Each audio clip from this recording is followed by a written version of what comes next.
This is the intro jingle. This is the K-Pop Daebak Show with Eric Nam. Ooh. Ladies, gentlemen, girls, and boys, welcome to the K-Pop Daebak Show. I'm your host, Eric Nam, and today we have a very special interview, a very special conversation with a friend of mine. His name is Max. He is a singer-songwriter, and he is an incredible performer, musician, like amazing. And we caught up for the first time, actually. We had been texting for a long time. We just been communicating over the internet, and we found time out of our busy quarantine schedules to pretty much get together and have a conversation about life, about music, about his new album that's upcoming, and some collaborations with some incredible artists, including BTS Suga. So check it out. Here's a conversation. Here's some insight on how the song was put together, how his album was put together, and hope you enjoy this interview conversation with Max. Please be sure to subscribe to K-Pop Daebak and leave us a nice rating and review, and consider becoming a patron of ours at patreon.com/divestudios. And of course, as always, there are videos available both on Patreon and YouTube at youtube.com/divestudios as well. Now, without further ado, here's my conversation with Max. Let's go. Ladies and gentlemen of the K-Pop Daebak family, we have an incredibly talented singer-songwriter performer here with us today. He is, and I quote, this, and if it's in quote, it means it's real, multi-platinum Sony recording artist Max, who has been labeled a young pop god by GQ, and I will agree with that. And top pop star to watch by Billboard, and was nominated for Best New Pop Artist at the 2019 iHeartRadio Music Awards. But that is just the tip of the iceberg when it comes to who this incredible human being is. I'm so excited to have my friend Max here. How are you, dude? Dude, thanks so much for having me. I'm great. I feel delicious. I jumped in the shower, as we just talked about right before this, and I got right out, and I was like, oh, I'm ready. I'm ready to just dive in, baby. Let's go. Well, welcome to the show. I appreciate you making time. And, Thanks, you know, man. before you jumped on, I was like, I wonder if he's going to wear yellow. And sure enough, you are wearing yellow. Of course. I've committed to it so hardcore. But a big thing about that, I would say, you know, I started committing to yellow about a year ago when Love Me Less started for the album. Mm-hmm. And then I want to say I'm wearing it. And when I went to Korea for the first time, and everybody wore yellow, and every gift that was given was yellow, and yellow cakes and everything, I was like, oh, I'm staying with this, baby. Let's go. It was my sign from the universe to just stay with it for the record. But it's definitely had moments where my wife's like, can you just not wear yellow today? Can you wear like black or something else? And I'm like, I gotta commit, baby. Let's go. What is like the most extreme thing that you have in yellow at this point? Oh my gosh. Well, I have like the weirdest thing. Yeah. Ooh, the weirdest thing. I have full like pajama suits in yellow, of course. I'm trying, what else? I mean, even things have crept into my life. Like I have a giant yellow blanket sitting not too far from here, and it wasn't even a part of the theme. It just is here, and it's a giant yellow blanket. But I wouldn't say anything too weird. Is there anything super weird? Yellow? Anyway, continue. There's nothing super weird. Just manifested yellow into every part of your life. Pretty much. Like I feel like I see it everywhere. It's like anything that happens in your life. When something happens, then you see everybody with it, you know? Yeah. I feel you. Yeah, man. Well, how have you been doing? You know, I know you've been isolated with, a few people. You've still been writing, right? Yeah. But how have you been doing? I'm doing well, man. Honestly, I'm grateful to have the little quarantine. It's funny because, you know, a lot of people don't, but literally right when quarantine started, we were supposed to get together and write. And then that was the week that things really got crazy in the States. That was the week. And my parents are a little older. My mom is 68. So like I took it very, because I see them every day with my wife. So it's like, I took it pretty seriously right away. And I remember in the beginning how, just people not everybody. One of my best friends was like, I'm at the gym. It's cool. Don't worry about it. And then the next day he's like, I really shouldn't have done that. I'm so sorry. I should have listened to you, you know? But I feel grateful now because I'm with my people. We're still able to create and be creative. And I know you have your squad too. How you doing? You feeling, you've got your fam? I'm good. We're brother? just working. We're just writing, podcasting, writing other stuff, just living life. You know, I feel like this is a situation that everybody in the world is in, and we just got to make sure that we do the best we can with it. What else can we do? right? Totally. It's definitely a good time to reflect on whether it's your way of doing it is to be like trying to be productive, or if it's just a time to reflect. My wife always, she's very spiritual, and so my way to deal with something like this is just to try to like get ahead of it, try to create, and I'm sure you're being the same way. But sometimes she reminds me to just, like yesterday, just take a no phone day and really soak in just this time in our life, which sometimes I think I get scared of it, because when I really sit down with it, sometimes it makes it very real, and that creeps in where it's like, man, I want to play a show. We're not going to get to play shows for a few years. You know, I don't want to make this sad right now, but it is. There's some sad parts, and there's also brilliantly happy things that come from it, where you get to write more and create more. No, I agree with you completely. So, I mean, I think for a lot of our listeners, they may be like, why is Max on a K-pop podcast show? And, you know, to provide some context, I guess, Max, you went out to Korea for the first time earlier this year, right? Yeah, first time. You played a show there. What was that, January? That was in January. Yep. Right, because I wanted to link up, but I was on tour in Asia, and then we just missed each other. But I guess since then, like, I feel like you've made a lot of friends in the K-pop area. And you had a great show in Korea. What was that experience like for you?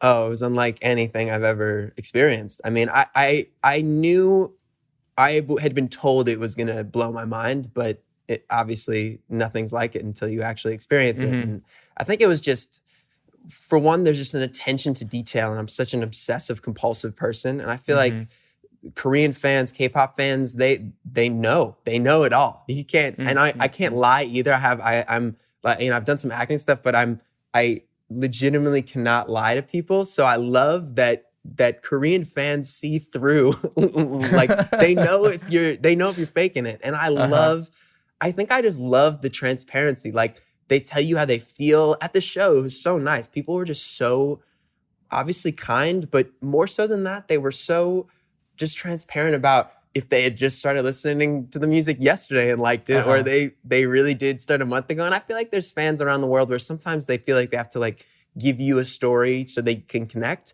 But sometimes just a fan telling you, yo, I started listening to music yesterday, and that's why I'm at the show today, and I'm really happy to be here. That's all you need to connect. Just that real moment really, really hits you. And I think I experienced that more than ever in Korea. And the energy was unlike any city I've ever been to. And so it was like the fans' energy at the show, I was rebirthed. I feel like I literally came from the ground like a phoenix, wanting to wear yellow again, everything. I was like at a very low right before. So in a long story short sense, I think that I got just obsessed with Korea the second I walked in. And I knew I would be, but it was a whole other level right after. That's awesome. I think we could talk a little bit more about, you know, some of the friends that you've made a little bit later in our conversation. Sure. But before we, you know, get there, let's just talk a little bit about how you got to where you are. Like, where are you from? What happened? Why are you such an incredible singer-songwriter performer? Walk us through how you grew up. Man, I grew up in Hell's Kitchen, New York City. I got this tattoo that is everywhere. It's just a pitchfork, which represents where I'm from, and I carry it everywhere. And I grew up around Broadway, musical theater. You know, I started doing theater when I was really young and seeing Broadway shows and reenacting them in my underwear on my living room table, like The Lion King and all that. And I think that just was sort of the crux of who I developed into, you know. And I listened to a lot of soul music growing up, like pop music, of course, like Justin Timberlake and Britney Spears and all those homies. But then like Etta James and Marvin Gaye and James Brown. And I think you throw all that in a little pot, and I just kept doing that. I kept writing and doing musical theater shows, and then some TV stuff. And it was cool. I did like some Nickelodeon stuff and whatever else, but yeah, it always came back to music. And I think I got to a certain place where I just said to myself, somebody else will be so much happier just doing the movie or the TV thing. And I should be happy. And I really wasn't. I just didn't like auditioning or being on set. And that's a huge part of it. Just like if you don't like writing songs or doing a lot of things we do as artists, then maybe this isn't for you. You know, every bit of Right. the process is it. So in a short sense, that's how it all developed, and here I am sitting here singing songs. That's and hanging with you. awesome. What was like, growing up, were your parents always supportive of you doing music? Did you always play instruments? And what was like for you, when did it kind of click? Like, I can have a career being a musician. Like, I feel like everybody has one of those moments. Yeah, the moment, man. Yeah, it's so true. I feel like they were always so supportive. My parents have been amazing. You know, I don't have one of those. I'm sure it would help my story. I saw that Chris D'Elia special when he's talking about how he's like, oh man, my childhood was so good. I need some pain so I can really use it in my artistry. But no, my parents are so cool. I was just an only child, and they just loved me and like showed up to my camp with cookies, and it was really they were super nice. So I always knew I loved it. They knew I caught the bug. But I think on the professional side, we moved from New York to Woodstock, which is like a hippie upstate town. Maybe people will know about the Woodstock famous concert that happened. Right. Moved up there, and I started doing like youth theater. I started doing a bunch of random shows, and then I kept doing it. And I quit soccer and sports and stuff. And at around 13, I told my parents I wanted to go back to New York and go to like a performing arts high school. And I think that was the moment when I got into a school and moved back to New York, that it was definitely, well, if I felt this guilt. If I'm moving, my parents, they loved like being in Woodstock and hanging out in the suburbs. So if they're coming here because of me, I better make it work. And my first real gig was this show, 13 on Broadway when I was 16. And it was cool. It was with like Ariana Grande and oh, wow. Liz Gillies. A bunch of cool people were in it. And we, that was the moment. I think when I got that show, it felt like, okay, I had been auditioning for a few years, and that was it. That was when we really dove in. You're in it. Let's go, baby. It's in it. I can't be that. I can't have my one gig at 16 and then never do it again. So I better make this thing work. That's awesome. That's awesome. So then when did you move out to LA? Moved out to LA when I was like, 18. Yeah, 18. I had just I dropped out of NYU. I was in school for 3 months, and I got a random movie thing, and they said I couldn't come back unless I would take a C, and I was like, all right, I'm out then. So I jumped out, and I went to LA when I got the pilot for my Nickelodeon show, How to Rock. Okay. And I moved out here, and I was doing this movie Rags and the show. I was just doing a bunch of stuff with Nick, and that was the moment I moved out, and I've been in the same place for like 10 years, which is bizarre to start being able to say that. So it's kind of weird how that creeps up on you. I'm hitting almost 10 years in Korea, which is wow. Which I was like, what? Because for me, I was like, I'm gonna be here 2-3 years, and I'm leaving. But it's been almost 10 years, which is kind of insane to me. It's so cool that that's a part of your story, because I know you're from Atlanta, and then moving there. Did you learn? At what point did you learn Korean? Were you always fluent? How did that come about? My Korean was very elementary. Like, it was basically like, I don't want to study. I'm hungry. Mom, leave me alone. That kind of Korean. When I got to Korea, I had to learn Korean to be on these TV shows. They kept putting me on shows, and I didn't know what was going on. So I forced myself to like learn through cue cards and like understanding the scripts and just studying. So it was a process. I had constant panic attacks now that I think about it. Wow. Did you use any apps or any action? Was there like Duolingo for you while you were doing that, or no? No, I just did a lot of just like dictionary stuff. Because what I realized is like, it's not so much the basic grammar or the words. It's like everyday speak stuff that I couldn't understand. Totally. Like just the way normal jargon, or like in Korean they have like 유행어 or like 짧은 말, which is like just trendy words, or they'll cut like long phrases into 3 words to represent a certain thing. So they just hyphenate everything. So if you told me the word itself, I'd be like, oh, means yellow sweater, but they'll abbreviate that. So nobody would know what that means. So they have so many of those that I was just lost all the time. But now I feel okay now. Good.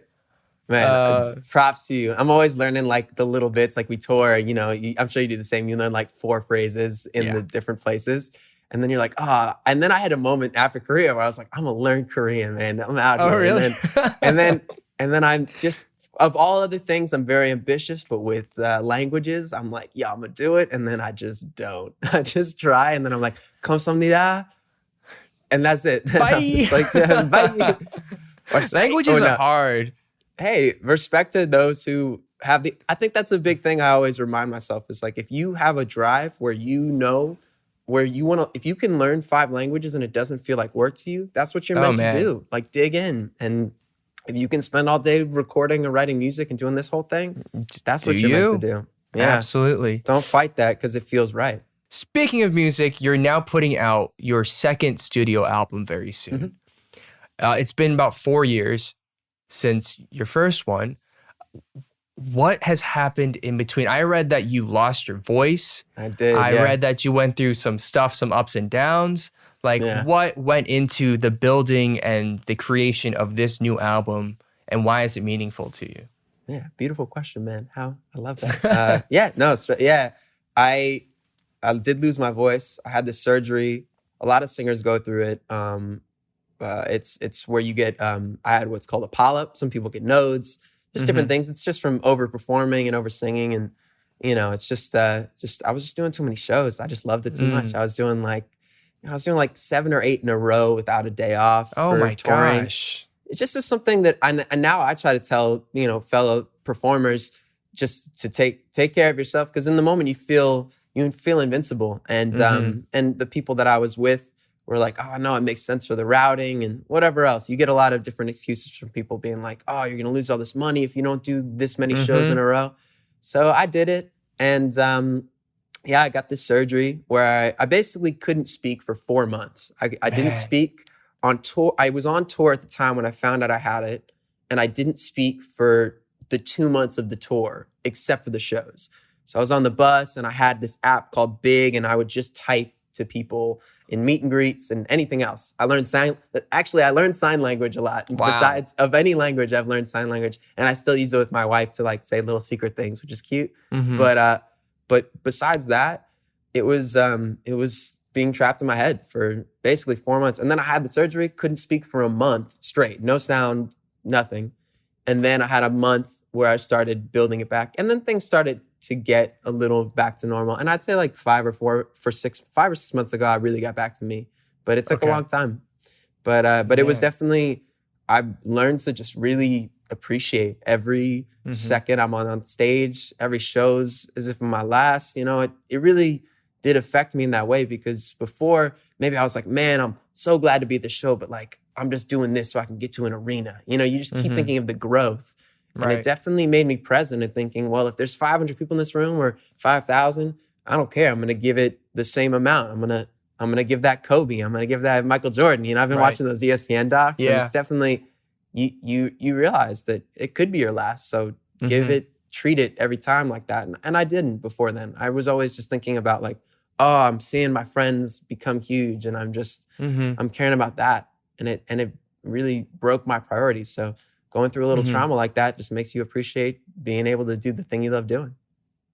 I mean, amen. I cannot fathom what that is like to have something that, I mean, essentially as a performer, you rely on your voice for everything, right? Like it is your bread and butter. It's how you make your money. It's how you express yourself. And it's a big embodiment of who you are as a person. It's your identity. And to have that stripped down is a very, I would think like it could cause like an existential crisis in many ways. Like, did you have any of those moments?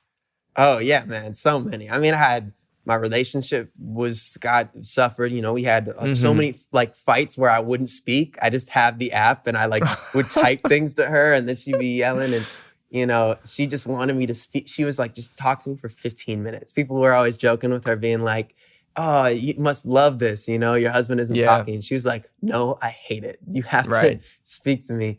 And I think that was definitely painful. And then there were some other things. Like I was with a certain, people on my team for like 5 or 6 years. And then it went away when the second it happened, those people went away, and I got a whole new crew of people. And it was because of the surgery. And that was that sucked too, man. All of it. It felt like the rug was just being pulled.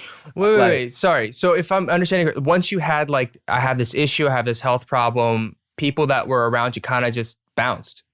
Yeah. In a way. I mean, I don't think the long story short of it is they're cool people and we're cool now. But at the time, I think it was a moment for them. Maybe I always try to think of it from their end, but from my end, I find out about this and then I hear rumblings that they don't want to work together anymore. And then I took the initiative and I was like, you know what? I don't want you to wait till I'm better.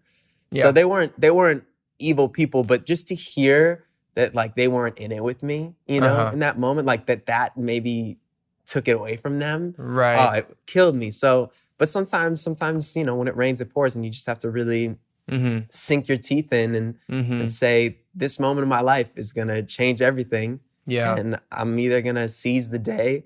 And it's kind of interesting because it even affects this time right now, at least for me. I think that happening, you just roll with the punches and you pivot. You're like, what can I do right now? Right. At that time it was, I can't speak. I literally can't use my voice. I can't sing. So can I write? Can I write physically? There were so many things that I just didn't realize I was doing every day that suddenly when you're not doing it, you just can't, your habits are gone and your daily routine is gone. And not being able to hum a melody or talk to your friends or anything like that, all those little things, you're like, how do I write music? I'm just writing in my head. It was weird. That's fascinating. I'm glad you're through it. I'm glad you're recovered. Thank God. Thanks, man. Yeah, man. So during that time, I guess before, after, during, how did that affect this new album, Color Vision? Dude, it was, some of the songs were recorded before, most of them were recorded after. And that's why the first song I did right when I got out was Love Me Less. And I put that song out and it was sort of, I had written the song before, but the message of it was, I hope you don't love me less for my past and what I've been through and for maybe not being here. And it was sort of a message to everyone, but to the fans especially, I had been silent for so long. I hadn't released music for a long time. And I think it was a moment where I was talking to the new team I was with, and I was like, what should be the first song? And it really felt like a universe moment of be the most vulnerable I can be, rather than maybe putting out like the sexiest track or whatever else. Like put out the track that feels like it's speaking directly to the people that maybe I haven't spoken to directly before. And that's why it started. And that's why I started wearing the yellow, because I came out of that surgery and I just had this vision when I was just trapped in my brain that I needed to have hope, because I was I had never been depressed. And I was the first time I was actually the lowest depressed. And, you know, I can never relate to people who, you know, are clinically depressed or have to take medicine. And I feel for them and I'm sorry that they go through that. But I was in it for the first time where I just need some hope. I just need to feel like there was something that I could dream about and that things maybe could get better. And that was the color yellow to me. And I had never committed to something like that. So that's why I wore it. I've been wearing it ever since. There you go. Now we know. I look at your artwork, your photos. They're all beautifully shot, and I was like, "That's a lot of yellow." That's a lot of yellow. No, but it's a good yellow. It's a bold, energetic, charismatic yellow, and I feel like that really well embodies where you're coming from. Oh, thanks, my G. Yeah, absolutely. So you put out "Love Me Less," and then not most recently, and then you put out "Where Am I At?" Can you tell us a little bit about that? I mean, that's a very emotional song in itself as well. Like, where did that come from? Oh, that was just a really, you know, I lost one of the my hero in my life and my family. She passed away. She was 103, which was cool. She definitely lived a great life. But I think she was always there. And I had older parents growing up. So like everybody passed away in my life, you know, very young, 5, 6, 7, 8. And so I was just used to death at an early age. But she was one of the last people that really got to be there to meet my wife and actually know a life that felt real. And so when she passed away, I think it was the first time it really hit me that I didn't know who I was. And then I cycled forward. I was like, what is it going to be like when my parents pass away? What's going to be like all of those people? So it's a little depressing, but it definitely was the song that came out of me questioning who I am and who any of us are when those people who are a part of us are gone, and you try to carry them with you, but you ultimately are, you're trucking on without them, and you question if you're going to be the same person when they're gone. Right. So that's where it came from. Right. It's a beautiful song, Thank you. and I think that's like the really cool thing about so much of your music. It's deeply personal. It's deeply vulnerable and honest, and that's probably why it's such a good reaction to it globally. Thanks, man. Same to you. Yeah. Thank you. You the goat, baby. You the goat. So, and then most recently you put out a new song with Haley Kiyoko. Yeah. Can you tell us a little about that? I mean, that's a very fun collaboration. I'm also excited to see all these new collaborations. I don't know anything, but I have an inkling that you have a lot packed and stored away for this album. We get to talk about some of it today. Finally, okay, all right. I think the K-pop fans will be happy because they've been pissed at me. Not gonna lie, they hate me teasing, but I tease everything. That's the thing. Yeah. I think I sometimes I'm not even gonna lie. Sometimes I see people like defending. That's why I love the honesty of K-pop fans, because like one person's like, oh, he's just chasing the cloud, and the other one's like, nah, he's really friends with this person, and then they just like keep going back and forth. I'm like, I don't even have to say anything. I appreciate you guys. Thank you for going back and forth. But I love teasing it because it's like it's all I have for a bit, and I also just enjoy the process of, because once it's out, you can't tease it anymore. Teasing is one of the best parts of putting out music. It's the fun part. It's a give and take, push and pull with the fans, with the music community. Just like, I have this amazing song, I can't wait for you to hear it, but I'm just gonna savor this excitement of me being the only person that knows until it's out there. Yeah. And there's another part of it, and I know you know how this feels, when you go to a city for a show and then you do the show and then everybody comments on it saying like, oh, you were in Toronto? How did I not know? And you're like, I don't know, from the 30 posts that I put up about this freaking tour and, me teasing this tour nonstop and you didn't know. Like, how did you even see this one post? Right. That will forever kill every artist, I think. It's infuriating because I'm like, I've literally made everything possible and accessible to you on every platform to say I'm coming to your city. And then they're like, I just missed you by a week. I wish you had told me. It's like, this has been out for 5 months. Like, and they see that post. Of all posts, they comment on the post of you being there. It's just always the moment where it never stops happening. So I think in the same way it's with music, it's like, I don't want you to have an excuse to say you didn't know this was coming out or you didn't hear it. Fair enough. Yeah. But yeah, this new song with Haley, how did that come about? Yeah. Like, what's it about? And then maybe we could dive into some of the upcoming stuff. Totally, man. You're so good at keeping it on track. I just want to compliment your hosting. Well done, baby. Thank you, sir. Thank you. Miss Calls was great. Haley and I have been friends for so long. When I moved out to LA, she brought me on this epic hike in Malibu. For my first time, she was doing the Disney thing. I was doing the Nickelodeon thing. And we both wanted to both had very similar aspirations. We wanted to do music and not do that thing for a sec, So we became friendly. I asked her to actually be on Love Me Less a long time ago. And she wasn't, it was before Quinn had heard it himself and jumped on. And she was like, I don't think this is the one, but keep hitting me up. So finally, about like 2.5 months ago, Miss Calls was one of the last songs on the record that I wrote.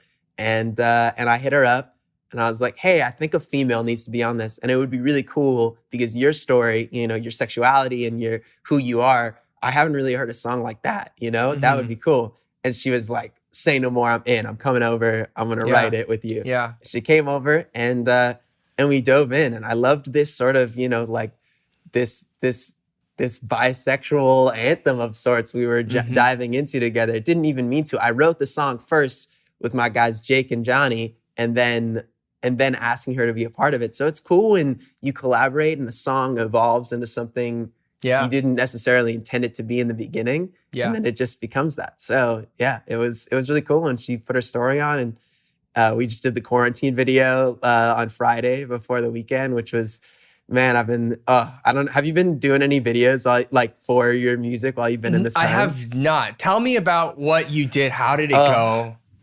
We'll see, man. It's still the process. You guys will all see it with me, but I was like, I need to stay in the world I've created with color vision.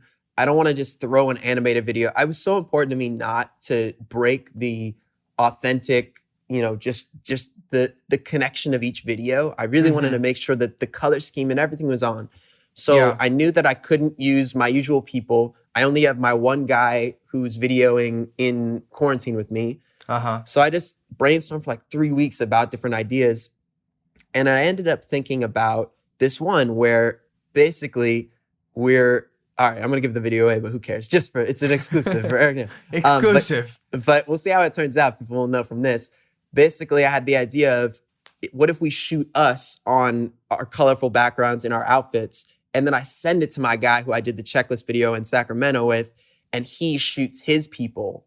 And basically the idea is we shot our faces on these backgrounds, and then they're going to have body doubles that are our faces are on actual TVs, and they mimic our movements and like go in and out and utilize the rest. So we're still seeing if it works out, but it's been it's been a challenging process, but I'm kind of excited because it definitely this time has warranted new challenges. I wouldn't be making this specific video if it weren't these circumstances. So it's been, I was painting backdrops. I was like doing so much more than I ever do for videos.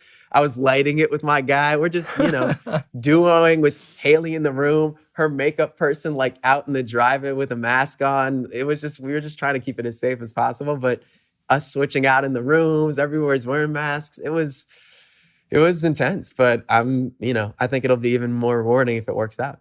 And if it doesn't, we tried. So whatever. I'm so excited to see this now. That's like this situation obviously just sucks for everybody, but it forces people to be more creative and to approach things from completely different angles. And I think that's like, the silver lining in all of this, to see a video that's going to be coming out where you guys have a crazy process and setup.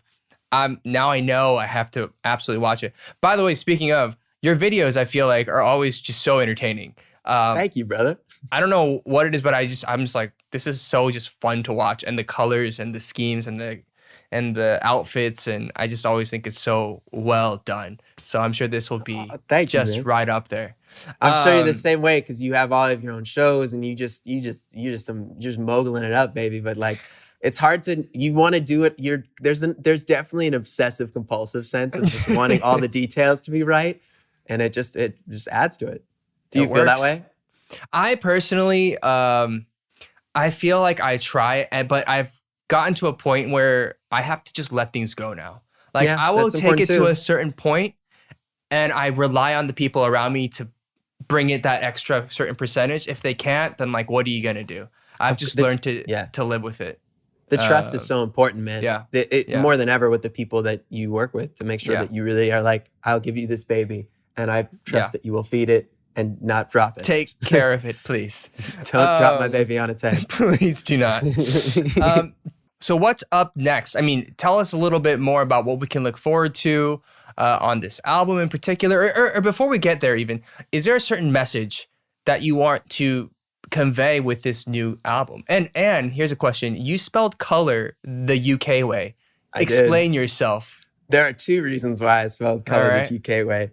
For one, my wife is British. And the second is that I think I've always felt like I've kind of fit into a bunch of little boxes, a bunch of different places, I guess, cultures, whatever. And I've always liked being able to do that, but I've never really felt a sense of my own community, I guess.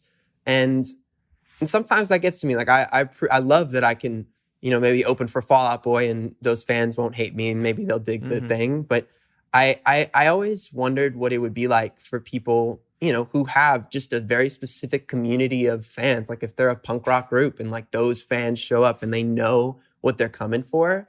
And I guess being a pop artist, sometimes you're like, do you have that?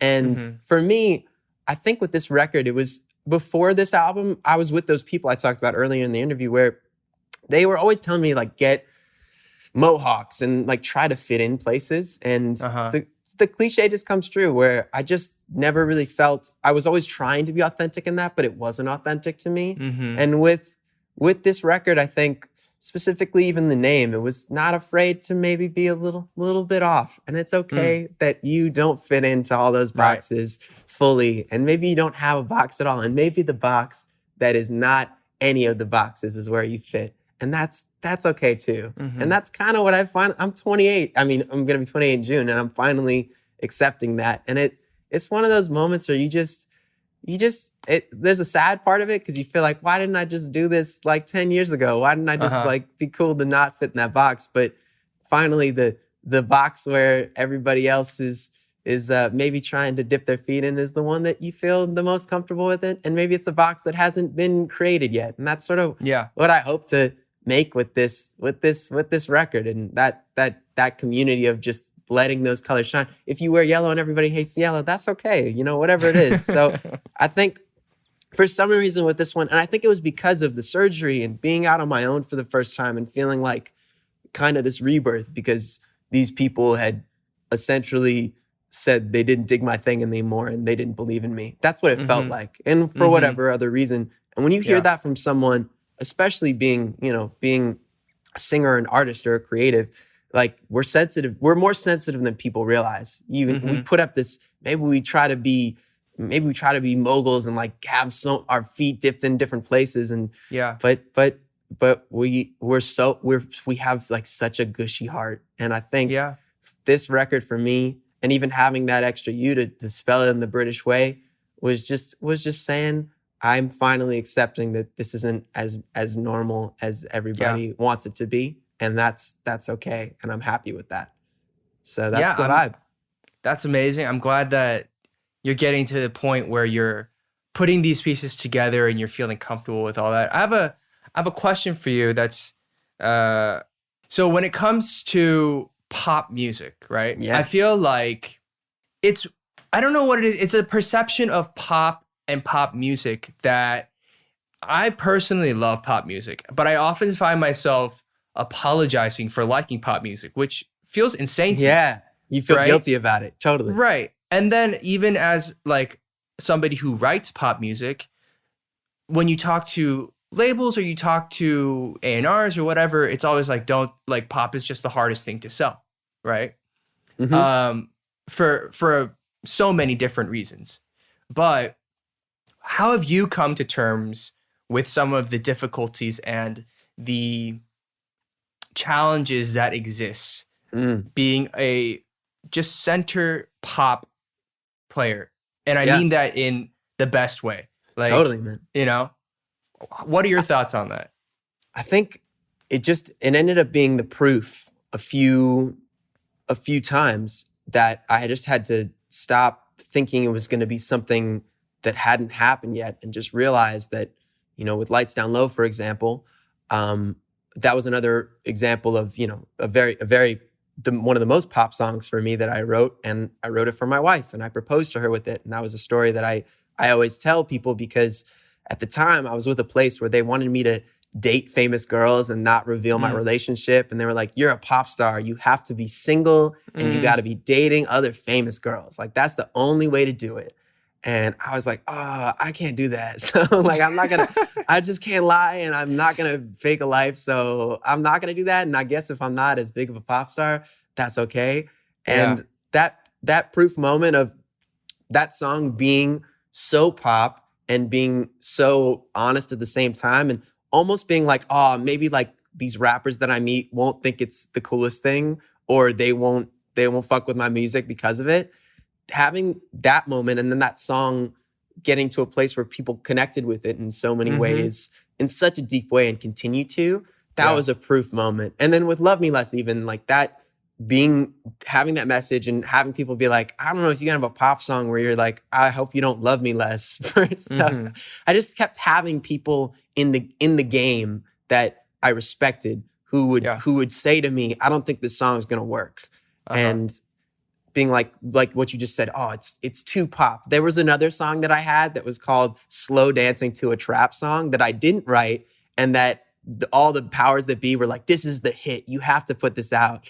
And I was like, I don't like this. And it's not me. I'm gonna have to sing this every day. And by the way, it's not pop. It sounds like a trap song that you're trying to have a pop person sing, you know? So the point being that every time I tried to steer away from that and be like, maybe if I do this, people will like it more, it just kept failing. And then the few moments where I just accept that I love pop music and I love the stories and I love the hooks and I love the brightness in certain moments. Those were the moments that people connected with the most. So it felt like, why do I keep fighting this? It felt like you keep looking at this other girl, but the love of your life has been right by your side the whole time, you know? Why you ashamed of her? She's the best. She's got a beautiful heart and spirit. Her name's Pop Music, and she's a great girl. And just love her for who she is, dog. Stop being a jerk. That's great. You know, I love that we're able to talk about it because I personally feel the same way. Yeah, do you? Even in Korea, they're like, your stuff is too pop, your stuff is too white, your stuff is too American. You're like, what? I was like, I don't really care. I like pop music. I love pop music. And I don't want to have to justify the fact that I like pop music and I want to perform pop music. Yeah. But I wanted to ask that because I'm like, that's something that I feel like as musicians, it can even just be weird to talk about, like that sentiment, you know, but it's something that for people who just really love music, who really appreciate pop music, I feel like that's a part that they may not see so much of. Totally. I'm so glad you articulated that in such an eloquent way that I understand as well. I'm glad you feel it, baby. I'm glad you feel it. Yeah, I feel you. I'm right there with you. Yeah. Pop brothers, okay. Let's go. Next up, I keep hearing rumblings. I can't say it myself, but I've heard it from you. I've heard it from this other guy that there's some cool projects coming through. Let's go. What can you share with us about said cool project? Gosh, well, I know, you know, as people know, sometimes we pre-record these. We're pre-recording. I don't know when this is coming out, but it could be out by now. It could not. I think it's probably out. But yeah, I have this song that's out with Suga on his mixtape. I'm so excited. Yeah. We've been working on it for a while. You know, that story with them, with the BTS guys it's just so long in the making. It's wild. That's how I was even introduced to K-pop, quite honestly. It was like 4 years ago when I just saw a feature I had with this friend of mine, Audien, called One More Weekend, was suddenly #1 in Korea. And I had no idea why. I was like, what's going on? Do you guys know what's up? Because I really liked the song and I didn't feel like his label was pushing it. So I kept sending them things. I was like, yo, did you guys see his #1 in Korea? Like, let's go. And then I found out it was because at the time I didn't know who he was. Jungkook from BTS had sang it in a live and really liked the song and said that he loved it. I was like, yo, who's got the power to put a song #1 in their country by just singing it? Who are these guys? Yeah. So then I dove in. I was like, all right, I'm Army. What's going down? Who is this? And so fast forward, every few months, he or, you know, Suga eventually would post in their playlist about a song, you know, and it ended up being Love Me Less. Most recently, both of them posted in their playlist on Spotify. So I gave some love on Twitter, whatever else, as always, just being like, thank you for posting it. So then when I went to Korea, hit them up and I was like, I'm coming to Korea for the first time. If you can hang out, that'd be so cool. And I didn't know what I expected. I thought we would just like maybe take a picture and I'd just be like, thanks for listening to the music. But I get to the big hit offices and I kick it with Suga. And we just both randomly got into basketball. And I'm such an obsessive Knicks fan. And it's kind of like being a pop music lover. Being a Knicks fan, are you into basketball at all, Eric? Do you like basketball? I'm not very much into basketball. But cool. I feel what you're saying. I know where you're going. The Hawks are pretty bad too. So like, here's the thing. Growing up as an Atlanta sports fan is the most painful thing. If there's a reason to quit sports, it's being from Atlanta because you're let down every single year. Man, I feel you. This is it. And that's how I feel in New York. You know, the Knicks are like and then the only team I care about. So somehow I got into that with him and I just didn't know he was obsessive. And then I come to find out that Suga means shooting guard and like he's played basketball in high school and stuff. And I didn't know any of this. But then we went hard. And I was like, when you come to LA, I'm going to bring you to a basketball game. So anyway, fast forward, I brought him to his first basketball game. It was actually the night of Kobe's tribute. I had no idea. I just got the tickets for that night. And it was such a special night. And all the while we kept talking about doing music. But that was like the night he brought me to Korean barbecue and we just kicked it. And we've definitely said to each other, like, we're making music. It's time. And he sent me a song for his mixtape and we've been writing it ever since for like 4 months or whatever it is, 3 months. And now it's finally out, which is cool. That's so cool. That's awesome. it's so cool because I feel like I've watched the two of you like court each other from both sides. I That's love such it. a weird thing. But Hey, literally, man. because even when you were in Seoul and Suga went to see you, I think we had texted about you or something. Oh, And yeah. then the day before you guys went to basketball, I had dinner with him in K-Town. So we had dinner. I was like, what are you up to this weekend? He's like, oh, I'm gonna go to watch a basketball game with Max tomorrow. I was like, oh, Max and I were just texting like the other day about like trying to write together. So it was like we kept going in circles, and I was like, something's gonna happen. It's gonna be freaking awesome. Let's go, and baby. here it is. So I'm so go. excited that it's together. It's out Yes. there, and K-pop fans can stop being mad at me. It's fine. I'm sorry for teasing for so long. they just want it. They just want that quality music. They want that do. content. They just want to make sure you ain't full of it. You know, they're like, don't try to tease me and then just put out a song in Korean and you don't have my idol on that song. You know, don't mess with me like that. I'll never forgive you. But now they can forgive. It's real, you know? Oh, and I will man. say the other part of it was I thought that my album was coming out this month, but you know, because of everything that's happened, it's coming out in September now. So it's just like, it's been tricky. So I was teasing in thinking that, you know, all the music would be out this month. So Right. that was the other part of teasing. But now this song is out and it feels glorious that it is out. Mwah. That's So good. amazing. Yeah, That's man. amazing. As we're recording this, it has not come out yet. So just to say, I'm super excited to hear it. Yeah. Did you record in Korean? A little bit. Yeah. Oh my gosh. I texted. So somebody, he works with this amazing woman named Nicole. She's sort of, even when I hang with him, she's like the most incredible and just quick translator too. Yeah. Like it feels, I have never experienced that in any country where I truly feel like I'm just having a one-on-one conversation with someone and there's no translator there at all. So she's been the middle person for this whole process. And even when I was singing, I was like, what's he singing here? Because I want to double it on top of it. And she told me, and it's in my notes, but I forget what I sang. What was it? But anyway, it was fun. Anytime I've put out one of those teasing things, it literally is because in that moment I do the thing. And then I think people thought, you know, I was like saving it. No, in that moment I sang in Korean. I was like, I'm gonna do this a lot more. Let's go. Do you remember the first time you sang in Korean? What that was like? Stressful. Yeah. Very stressful. I still remember like my first time ever being in a studio singing a Korean song. It was like the worst experience of my life. It was just, I was just so stressed because they'd be like, you're pronouncing everything wrong. And I was like, it sounds exactly the same to me.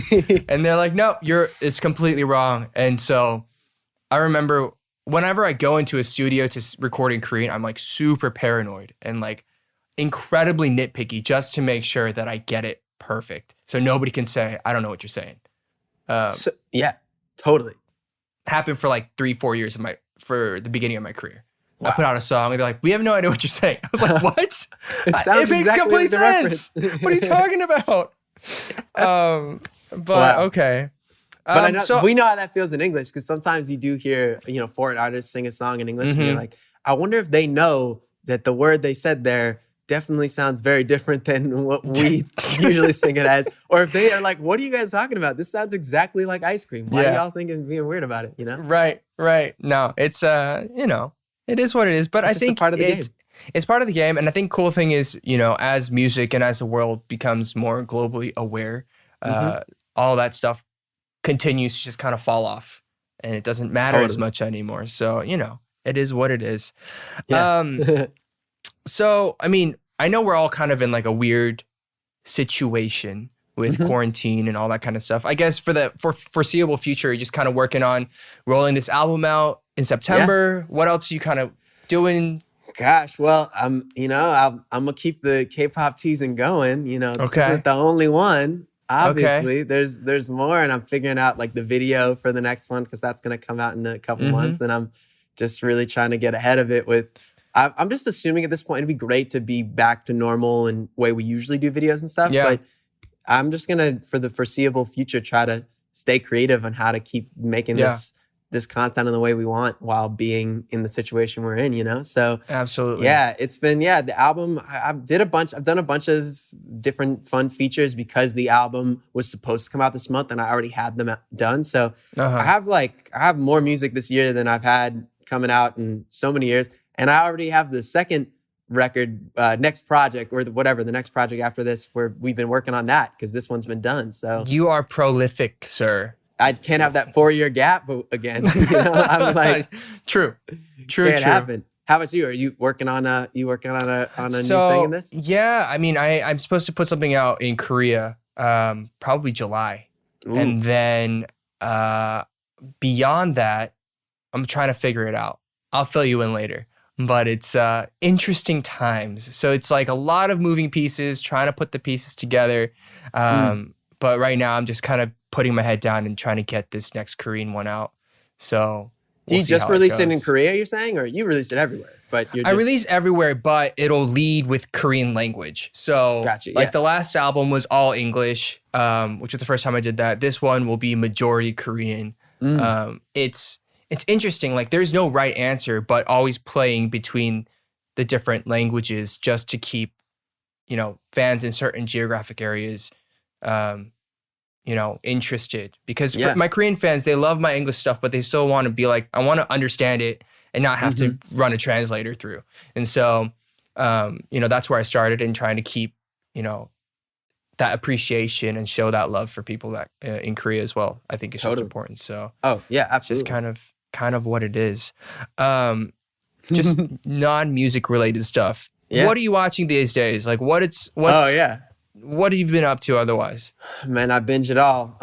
So I have my two styles of shows. I got shows that I watch with my wife, and then I have shows that I watch when she falls asleep. The shows I watch when she falls asleep are The Bachelor. That's it. I just watch every season of The Bachelor.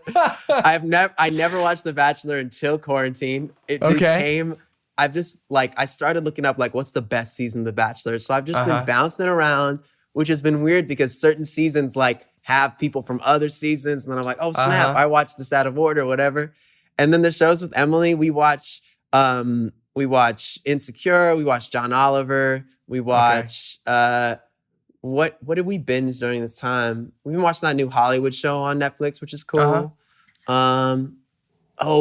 watched the Waco show on Netflix. You know, how is that? I haven't seen that yet. Great. Gnarly. Is it? Gnarly. Okay, that might be my next one. The leading actor is one of those guys that you've seen him in so many things where he's just like the hunk. You know, he's just like the gorgeous leading man. But he's done such a great job of looking still handsome, but like creepy. And and I love when leading actors can do that. I love when they just kind of get themselves looking like kind of frail and creepy, like Christian Bale when he did that. Yeah. It's like, So it's been cool because that show was definitely graphic, but really, I love the way they shot it. And this got so many great actors. John Leguizamo's in it, just a slew of, you know, legends just doing their things.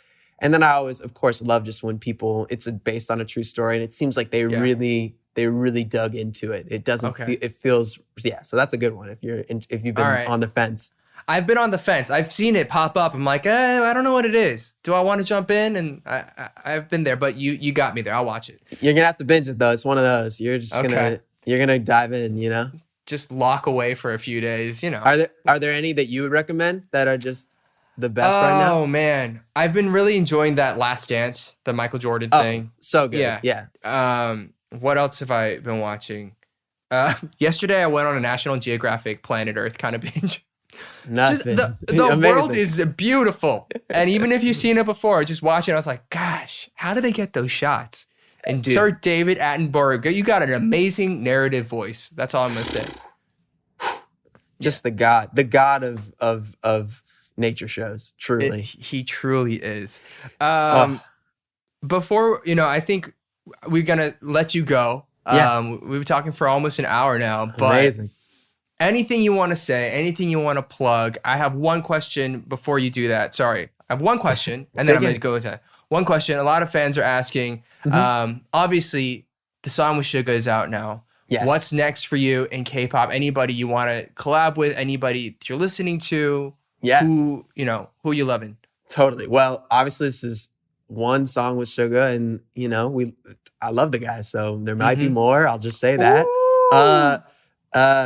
What else? But I have, like we talked about sort of the beginning, once I went to Korea, I felt like it was the Pandora's box of then knowing so many people started coming out of the woodworks. And I was like, dang, this is cool. So like Joshua from 17 has been giving love to Checklist specifically. And I got hooked up with the Day 6 guys, like Jay and everybody. And I was just like, oh, everybody, it's really cool. And Young K, he did a cover of Love Me Less. So I just feel like I'm Korean now. I'm just gonna like move there like you did. I'm just like, it's cool over there. I'm just come on over. It's my squad now. Let's go. So it's, who knows, man. I've definitely, oh my God. And I think this is how you pronounce his name, but Zico, right? Is that how you pronounce his name? Yeah. Dude, that Any Song came to my attention a couple months back, and I gave him some love. I was like, dude, I don't even know what you're saying, and I'm obsessed with this song. I think that was one of the other first moments of K-pop, not even, when there's English moments. That was one of the first songs for me where I was like, this is the jam, and I'm obsessed with this song. Yeah. And I have no idea what's happening, but I just am in. So I gave him some love, and he hit me back on Insta saying like, yo, thanks, you're the Acid Dreams guy, which is very funny, by the way. I didn't even mention that. Like, I had this song on the album called Acid Dreams, which, was sort of, to me, like an album track that we put out. And in the States, when we did shows, like, people dig it. It's a funky track, but there wasn't like a crazy reaction. But the second we went to Korea and Asia, it was like, that was the one. That was that was the hit song for them. They I'd sing Lights Down Low or Love Me Less, and people would be stoked. But then for some reason in Japan and in Korea, I sang that song and the crowd went wild. And I was, and it's funny because my partner Ryan, who I do all my music with and he tours with me and stuff, that was the first one he's produced for me. So it's cute to be on stage and actually have a moment together where we looked into the crowd and everybody was stoked about this song that we just did together. Yeah. And he was like, oh, this is fire. I'm loving this. So it's funny that of all songs, he's like, oh yeah, your song is Acid Dreams. I'm like, I'm usually, it's nice to be referred to as something different than what you're used to being, like the Lights Down Low guy or Love Me Less guy. Do you ever feel like that with people? Do they refer to you as from like one song? Or yeah, I mean, I think it's, over the span of the career, there are certain songs that people gravitate to, of course, at certain points. So, I mean, most recently, it's going to be probably Love Die Young, where people are like, oh, that one. But then, like, in Korea, it'll be my first song ever, my debut song, or a song called Good For You. So it's just different geographic locations absolutely have different things that people attach themselves to, which is fascinating, interesting. That was really the first one for me. I've literally nowhere else had like it just was, I feel like the Lights Down Low reaction was like, oh, this is a nice one. And then that one was like, oh, it's Acid Dreams. This is my jam. And we just, every night we were like, what's happening? How is this going down? So anyway, yeah, I love that people like the funkier side over there. Those are my favorite songs too. So it's cool that they like the funky stuff. Amazing. Well, Max, it's been an absolute pleasure speaking with you, catching up. This is our first time really talking, which people probably don't even know. And we've just texted back and forth regularly, but connecting via voice, probably the first time. Yeah. So it's been a pleasure. Thanks for making time. And thank you, man. anything you want to say to our listeners, plug, push, whatever, this is the time. Go for it. Oh man, I'm just delighted to be here. Thanks for having me. Color Vision, the record comes out September 18th now. It's not going to get pushed again, I promise. The vinyls will be ready by then. I'll have them signed. All the songs will be good. That's the reason why I had to push it, because vinyls and CDs take longer, and the world shut down, so they couldn't make them. Right. Anyway, I got that album coming out, and I just shouts to the K-pop fans, because I know they've been hating me for a while, and I feel like this is now going to be a moment where they're like, oh, you teased for a reason. So I hope y'all got love again. And I'm sure thanks they all love you. They all love you. They just in anticipation for all this amazing music. So that's what it is. I love that. Yeah. Well, thank you so much. Really appreciate it. Can't wait to stay in touch. Before we let you go, can we ask you to improvise an amazing outro jingle for the show? Let's go. K-pop Daebak with Eric Nam. You've been listening, you love K-pop too, so that's why we here and we love you. Woo, Woo! Cool. Amazing. Thank you so much, Max. It's Thank been you, a brother. pleasure. I'll see you soon. I appreciate you, brother. Be healthy. Same. Be safe. I'll talk to you soon. Much love, brother. Peace. Bye. Hey guys, did you guys like that video? Then make sure you guys subscribe to Dive Studios YouTube channel and put your notifications on, because we got a lot more great content coming your way. Look at this video. See? Wow. Wow. And this is great too. Enjoy.